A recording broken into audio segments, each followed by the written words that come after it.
随着经济的发展，国家的富强，越来越多的国人过上好日子，也开始学会享受假期了。享受假期最好的方法，无疑就是出去旅游。在游览了祖国大好河山之后，许多人也对国外的异域风光打起了兴趣。因为最近几年，出国旅游也成为了人们的热门选择之一。在旅游目的地的选择中，时间充裕、资金充裕的朋友，可能大多会选择去欧洲或者美洲的一些西方国家，感受一下不一样的风土人情。但是有一部分不喜欢西方国家的人，则会选择距离我们国家很近的周边国家，像泰国、日本、韩国等，都是以前中国游客首选目的地。但是如果你打算去越南旅游的话，注意了，如果在大街上有个漂亮姑娘问你要不要生菜，这个时候你千万不要搭理他们，否则你会后悔的。本期影片，猫爷就来和各位老司机简单聊聊越南的生菜文化。大家好，欢迎来到猫眼观察室，在这里，猫爷收集了天下最新的奇闻趣事，带您进入闻所未闻的奇异世界。点赞、订阅加小铃铛，精彩内容不容错过。我们都知道，这人多了，商机自然就来了。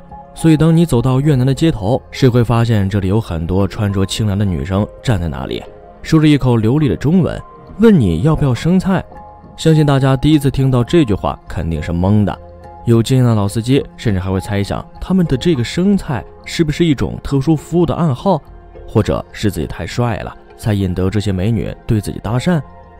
但其实这是当地一种诱导外来游客强制消费的套路。一旦你忍不住诱惑，对美女的问题做出回应，那么就已经掉进了陷阱。一开始好像一切都是那么的和谐，越南姑娘会把你们带到茶楼，点一些吃的，你们俩会对视而坐，小姐姐的一颦一笑都让你觉得一切都美得刚刚好，美景、美食、美人，好快活。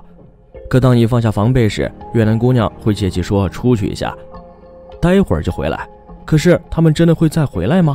答案显然是不会的，他们已经开始物色下一个目标了。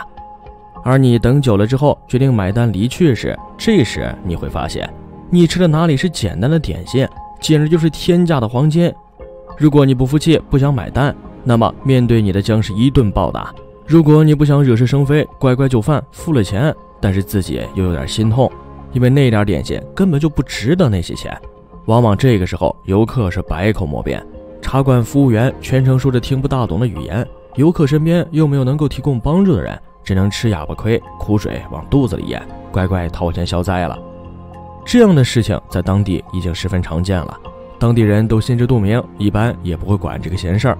所以猫爷提醒各位老司机观众，到越南旅游的时候，遇到有漂亮姑娘问你要不要生菜，记得千万不要理会。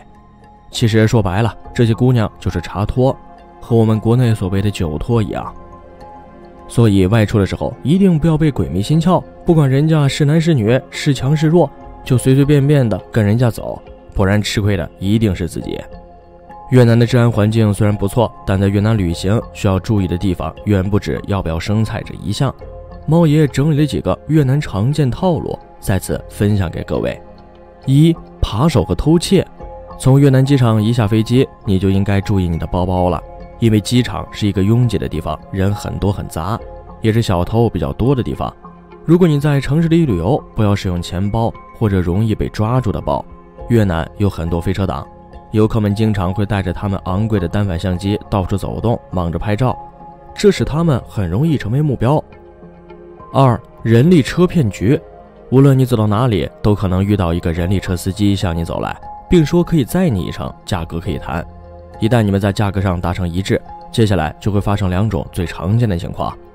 一是人力车司机会把你带到一个不知名并且离你目的地很远的地方，除非你付出高昂的代价，否则他不会带你回去。二是骑人力车的司机会带你游览城市的各个景点，并且在你观光的时候提供等候服务。等你出来与他再次见面时，你需要为他的等候时间付费，这个费用至少是50万越南盾。当你拒绝付款时，他会拿出他的服务费小册子，上面清楚注明轮候时间每小时50万越南盾。3. 椰子骗局。在越南的各大旅游景点周边有数以百计的卖椰子小贩，其中不少人专以外国游客，尤其是非团队的散客为售卖对象。他们先是主动和外国客用英文搭讪，继而不等客人同意，就切开一个椰子送到客人面前，一问价格10万越南盾一个，而正常售价每只只有 1.5 万吨左右。如果客人不愿买，小贩就会截住客人，千方百计纠缠。大多数外国客为了不惹是生非，只好无奈地买下这高价椰子。也有一些客人和小贩因此发生争执，甚至肢体冲突。4. 不显示菜价的餐厅。永远要先问价格，永远不要假设任何东西，否则你很可能会被骗。越南有一些餐馆没有明码标价，可能菜还是那些菜，你以为价格差不多，但最终结账的时候你会发现差价很大，结果就是意识到被骗了。所以一定要先问价格再点菜。当然有坏就有好，接下来猫爷就再跟各位老司机聊一聊越南最热闹的酒吧街西贡不夜城。裴文街是位于胡志明市第1区的一个街区，与著名的范老五街平行，这里是胡志明市最大的酒吧街，也是越南最热闹的酒吧街之一。来到裴文街，你将享受到4免，包括免费厕所、免费无线上网、免费的观看和免费的微笑。周末是裴文街上人最多的时候，街道上挤满了来自世界各地的游客。晚上10点后，狂欢才刚刚开始，一直持续到第2天早上，路边小店永不关门。每周的最后3天的晚上，整个街道禁止任何车辆通行，仅提供娱乐活动。如果你想去裴文街，就应该选择在这3天的晚上去，这时街上灯火通明，极其诱惑。周末偶尔会举行有趣的艺术活动。每天晚上裴文街都会突然变得热闹起来，街道两旁的咖啡厅、酒吧闪烁着璀璨的灯光，播放着充满活力的音乐，让来到这里的人感到无比的兴奋和快乐。裴文街街如其名，这就是一条玩乐的街，被人称为西贡不夜城。也就是说，你可以在晚上愉快舒适地玩耍到第2天早上。在这里你不用担心语言不通，这里的服务员很厉害的，很多都可以流利地说好几种语言。来到裴文街，千万不要错过坐在人行道上喝一杯冰镇啤酒，随着充满活力的音乐一起摇摆，感受西贡不夜城的诱惑。这里的旅游服务也非常多样化和丰富，从酒吧、咖啡店、书店、旅游、餐厅到杂货店，种类繁多。裴文街除了酒吧，最显眼的就是各式各样的烤肉店，海鲜、烤羊肉、烤牛肉、烤鸡腿、烤鸡翅、烤鸡胗，想想都流口水。如果裴文街没有出现在你越南旅游的名单中，那真的太遗憾了。这是一条包容性很强的街道，有着属于自己的街头文化。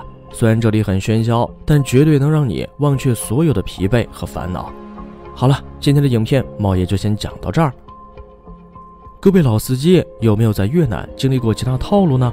赶快在视频下方的评论区分享出来，让大家学习一下吧。最后再求一波点赞和订阅。如果你喜欢我的影片，千万不要忘了按下小铃铛，这样才不会错过接下来的精彩影片哦。我们下期节目再见。